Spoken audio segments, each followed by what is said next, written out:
Assalamualaikum warahmatullahi wabarakatuh. Alhamdulillah. Wassalatu wassalamu ala rasulillah. Ashhadu an la ilaha illallah wahdahu la syarika lah. Wa ashhadu anna muhammadan abduhu wa rasuluhu la nabiyya ba'dah. Allahumma aftah lana wa lakum futuhada arifin birahmatika ya arhamar rahimin. Allahumma salli wa sallim wa barik ala nabiyyina Muhammadin sallallahu alaihi wasallam wa alihi wa sahbihi wa azwajihi wa dhurriyyatihi wa ali baitihi radhiyallahu anhum ولمشايخنا ولجميع المسلمين والمسلمات والمؤمنين والمؤمنات الأحياء منهم والأموات وتابع بيننا وبينهم بالخيرات رب اغفر وارحم وأنت خير الراحمين ولا حول ولا قوة إلا بالله العلي العظيم. Alhamdulillah. Apa kabar semuanya? InsyaAllah semoga Allah limpahkan rahmat dan berkah pada pagi ini kepada antum semua. Dan mari mulai pagi ini dengan zikir pagi, pikiran yang baik, dan awali dengan sunnah-sunnah baginda Nabi Sallallahu Alaihi Wasallam. Ada suatu pertanyaan yang melekat di kalangan para peruqyah, juga praktisi ruqyah, bahkan marki itu sendiri. Dan ini menjadi sangat ricuh kalau kita tidak fahami betul-betul tentang akidah. Karena nanti khabar yang kita sampaikan kepada marki atau kepada pasien kita bisa-bisa menyimpang. Latihan bagaimana perkaranya kecil, tapi kalau dia diperdalam akan menjadi luar biasa perdebatan panjangnya, dan ini akan menjadi syubhat bagi kaum muslimin, terutama kita yang bergerak dalam jalur dakwah bil ruqyah, dakwah dengan cara meruqyah. Apa itu? Yaitu apakah jin atau syaitan tinggal pada benda-benda pusaka, lukisan atau patung, yang mana ketika kita musnahkan patung tersebut atau kita musnahkan buhul yang berupa jimat tersebut, atau kita hinakan dengan cara merobek, pasien merasakan kesakitan, bahkan menangis, bahkan kepanasan kalau kita bakar misalkan. Apakah jin ini tinggal di benda pusaka tersebut atau di pasien atau di mana? Nah, itu dia yang jadi pertanyaan yang mendasar. Baik, untuk menjawab ini maka perlulah kita belajar dan mengetahui serta mengenal seluk-beluk syaitan laknatullah alaih, seluk-beluk iblis dan juga jin. Kita bedakan dulu dan kita sepakati bersama dulu. Yang pertama ada jin, yang kedua ada syaitan, yang ketiga ada iblis,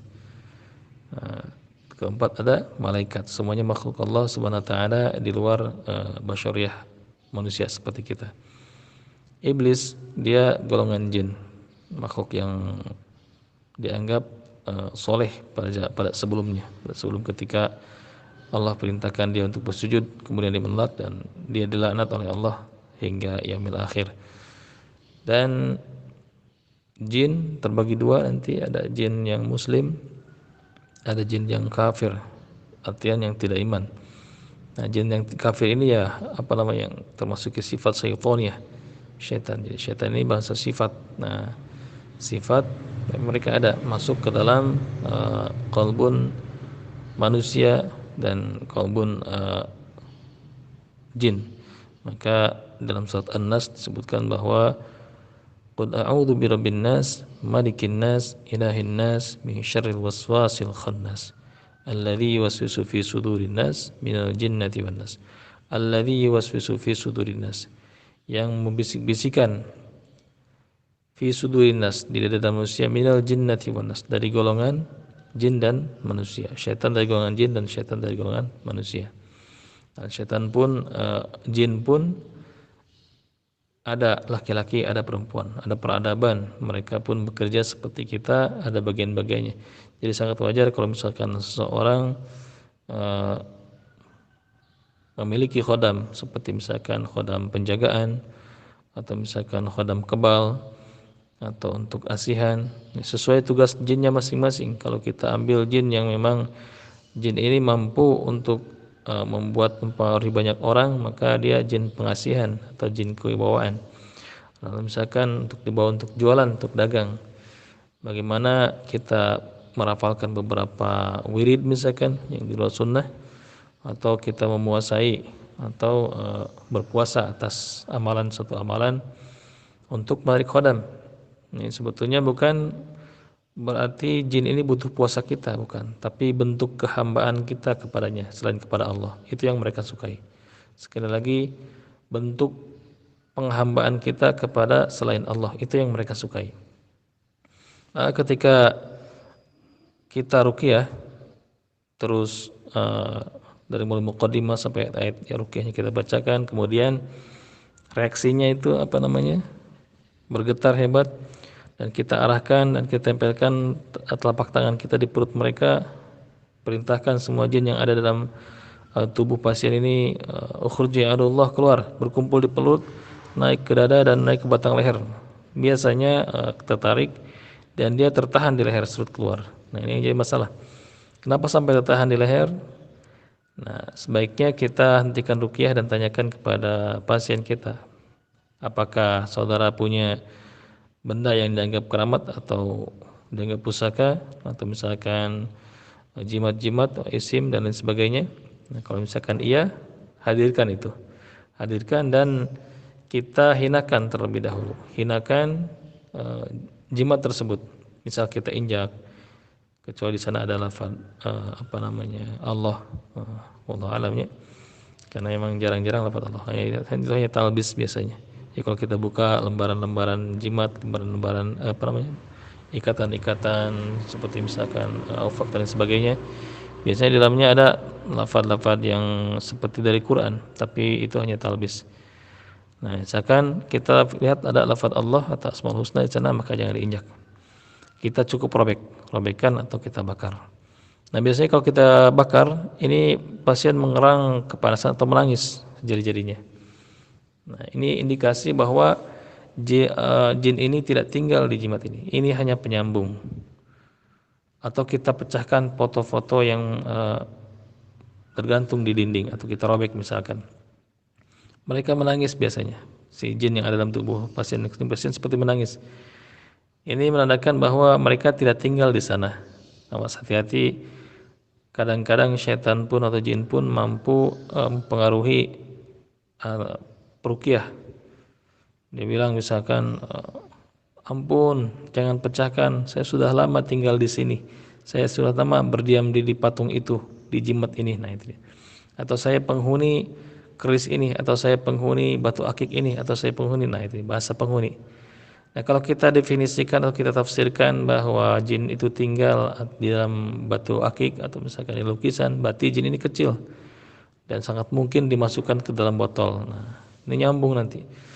Apa bedanya kita dengan mereka dukun-dukun yang menyamar sebagai ustadz, memasukkan jin ke dalam botol karena mendefinisikan bahwa jin ini mampu tinggal di dalam batu akik yang sangat kecil, atau cupu manik, atau misalkan di keris-keris yang kecil, atau di semar mesem kecil. Mereka sangat kecil dan tinggal di sana. Nah, berarti saking kecilnya kita bisa masukkan mereka ke dalam botol. Nah, fenomena jin tinggal di dalam botol inilah sebuah kemungkaran dan sebuah kedustaan. Allahu a'lam. Kita tidak mengetahui bentuk jin seperti apa, apakah besar, apakah kecil, dan lain sebagainya. Maka bukanlah urusan kita untuk lebih dalam mengetahui mereka, hanya kita mengenal saja agar jangan sampai akidah kita tersesat karena pemahaman yang salah. Na'udzubillah wal a'yadzubillah. Jadi intinya bukan mereka tinggal di benda tersebut, tapi mereka tinggal dalam tubuh kita, dalam hati kita, dalam keyakinan kita, dalam jasad ruhani kita, jasad kita, sehingga dia membawa pengaruh sangat buruk dan membisik-bisikan terus-menerus, sehingga tersugestilah keyakinan yang sangat mahal dalam hati kita, itu akidah dan keyakinan, dan berubah di sana. Mereka sangat senang dan mereka berusaha mewujudkan apa yang dibisikkan oleh hati dan didengar oleh korin. Misalkan ini dia berharap membawa benda ini dia kebal, ketika ada mara bahaya, jin ini datang dan melindungi dan seperti kebal. Nah, misalkan ketika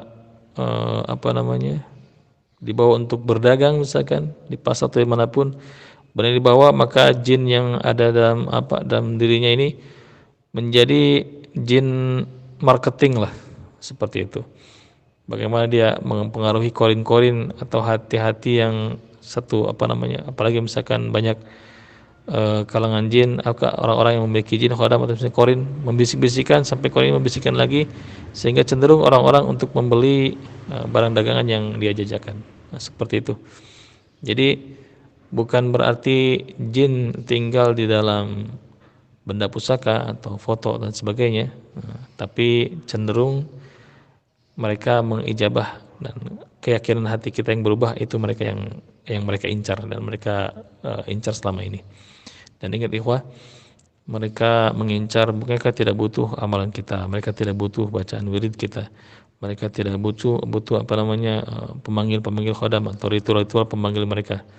Yang hanya mereka butuhkan adalah satu, dan itu menjadi tugas paling utama daripada mereka dan keturunan-keturunannya dan kabilah-kabilahnya.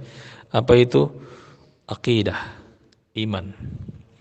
Maka Allah firmankan, ya ayyuhalladzina amanu taqullah, wahai orang-orang beriman, ittaqullah, takutlah kalian kepada Allah, haqqa tuqatihi, dengan sebenar-benar rasa takut. Wala tamutunna illa wa antum muslimun, dan jangan sekali-kali kalian mati illa wa antum muslimun, kecuali kalian dalam keadaan berserah diri. Artinya berserah diri, bertauhid penuh, akidah yang lurus, tidak tercampur baur dengan kesyirikan. Tidak ada kekuatan lain selain kekuatan Allah, tidak ada athar lain selain athar daripada Allah, tidak ada af'al lain selain af'al daripada Allah, tidak ada zat lain yang mampu menguasai dan mengendalikan, mengatur semuanya kecuali Allah Subhanahu wa taala wa azza wa jalla. Maka tanamkan di dalam hati kita, terutama kita para peruqyah, dan tanamkan akidah ini kepada mereka, kaum muslimin yang terkena gangguan baik itu sihir, baik itu pemilikan khodam dan jimat. Dan insyaallah kita sudah menyelamatkan harga paling mahal di dalam kehidupan mereka, yaitu akidah. Buat apa kita hidup 80 tahun, 100 tahun, bahkan seperti kaum Nabi Nuh 1000 tahun lebih, 980 tahun. Bahkan seperti nabi-nabi lain, para nabi terdahulu umurnya ratusan tahun, puluhan tahun, ribuan tahun. Tidak ada gunanya kecuali orang-orang yang walaupun sebentar hidupnya tapi dia memasakkan akidah. Antum bisa bayangkan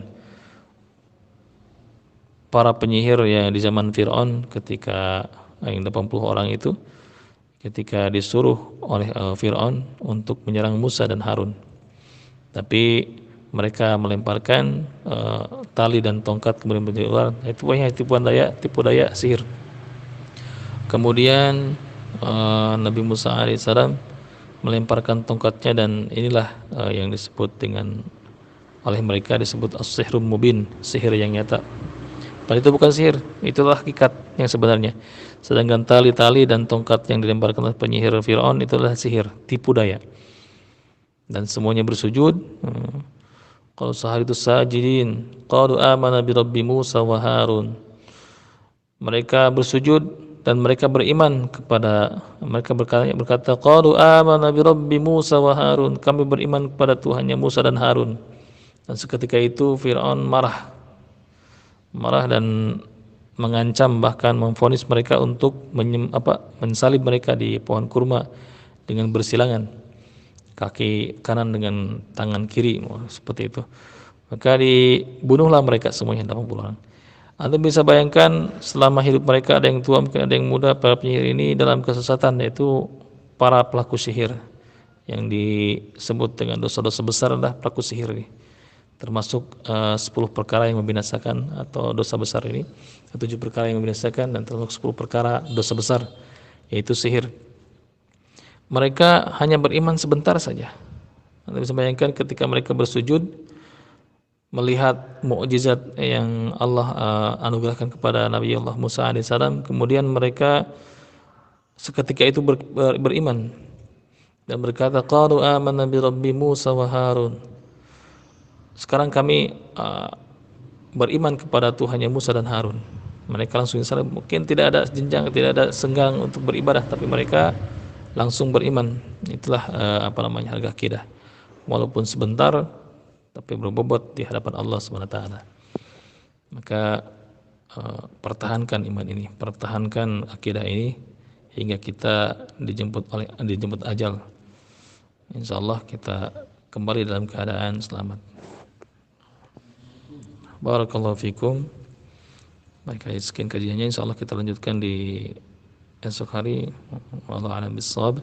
Allahumma inna na'udzubika min ilmin la yanfa'u wa na'udzubika min qalbin la yakhsha. Subhanakallahumma bihamdika asyhadu an la ilaha illa anta astaghfiruka wa atubu ilaik. Assalamualaikum warahmatullahi wabarakatuh.